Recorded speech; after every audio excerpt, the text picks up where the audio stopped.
Bogdan Gecić je završio postdiplomske studije na Harvard Law Schoolu. Nakon toga se vratio u Srbiju i danas je jedan od partnera i osnivač je firme Gecić Law.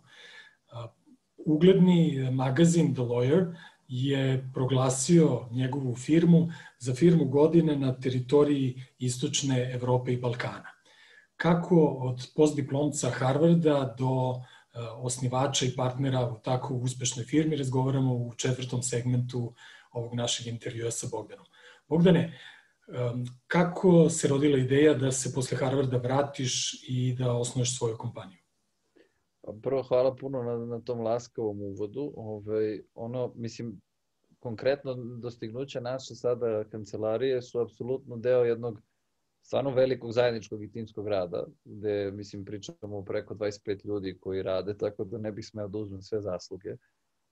Ono što je bila moja osnovna inicijalna ideja pre 10 godina kao osnivača, to jest tada sam razmišljao o konceptu i pravljenju kancelarije iz više razloga. Prvo je, i možda osnovno je, da Harvard Law School je bio jedna od retkih škola tada, a i danas, koja je imala predmet iz oblasti upravljanja advokatskih kancelarija.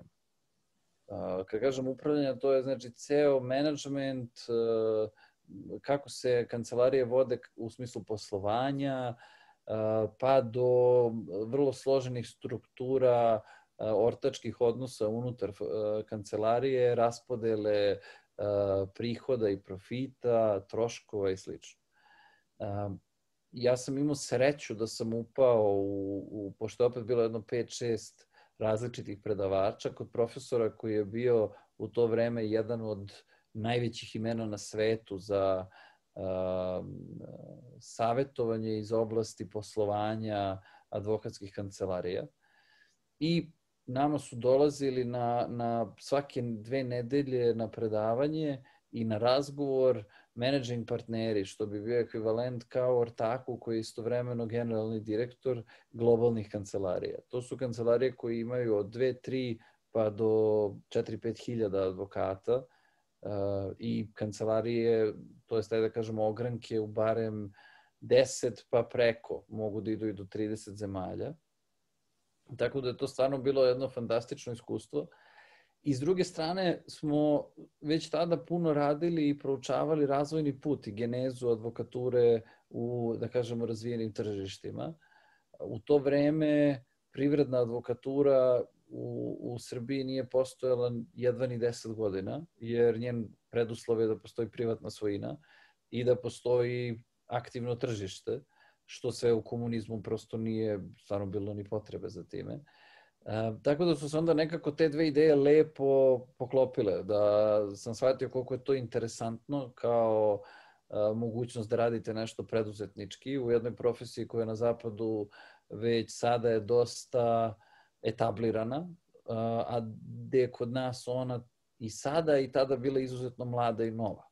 I gde vi imate priliku da radite nešto jako kreativno i uzbudljivo, a s druge strane koliko možete onda toga da uradite drugačijeg i zanimljivijeg.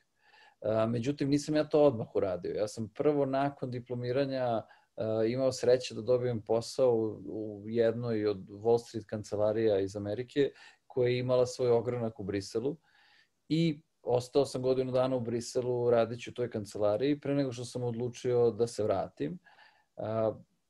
Meni je tamo poslovno iskustvo bilo fantastično i uvek bi sugerisao da sem obrazovanja treba i neko vreme raditi u inostranstvu i da je to posebna vrsta obrazovanja, jer se vidi radna organizacija, profesionalizam, radna etika ljudi u zapadnim kancelarijama, a i mislim da se rasprši dosta naših tabua o tome šta znači kad vi imate univerzitetsku diplomu.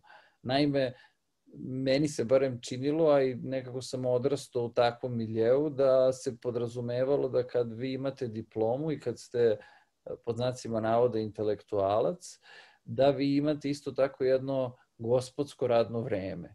Obično posao od 9 do 5, koji vodi u nekom trenutku u zaradi takvoj da vi imate za sve svoje potrebe, jednog dana i za svoje stambeno pitanje i jedan onako vrlo gospodski život. S druge strane, ono što sam ja imao prilike da vidim nakon diplomiranja tamo, da moji prijatelji koji su završili Harvard, znači u tom trenutku je to bio, a i sada je u prva 3, najbolje rangirani, to se iz godine u godinu menja, najbolje rangirani pravni fakultet na svetu i u Americi, su, kad smo svi dobili te fenomenalne poslove sa 6 cifara platama i slično, naše radno vreme nije postojalo. Znači, mi smo radili svih 7 dana u nedelji, pogotovo od tih prvih godina. I to kad kažem 7 dana u nedelji, to je subota, vi ste uredno u kancelariji posle ponoći i slično. Radilo se od 9 do 9 kao redovno stanje. I u suštini onda shvatite koliko je dobar fakultet preduslov da vi uđete u dobre poslove, da opet imate jako puno da učite. Ja sam nakon godinu dana u Briselu, gde je stvarno karijerno sam bio prezadovoljan. Meni je prvi predmet kad sam sleteo u Brisel bio pokušaj spajanja njujorške i Deutsche Berze, gde je naš advokatski tim, gde sam ja bio jedan od 5, zastupao Deutsche Berzu pred Evropskom komisijom. Znači, stvarno za onoga ko radi evropsko pravo i pravo konkurencije, san snova posao.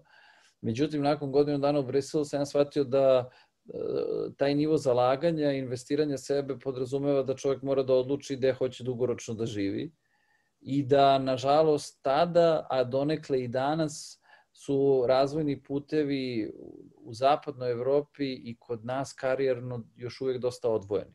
Tako da nakon nekog vremena morate da se opredelite. Ja sam iz jako mnogo razloga, dosta i privatnih, a i dosta zato što mi je delovalo da je preduzetnički veliki izazov da se čovjek vrati u Srbiju, zato što je sve još uvek toliko mlado u smislu prilika.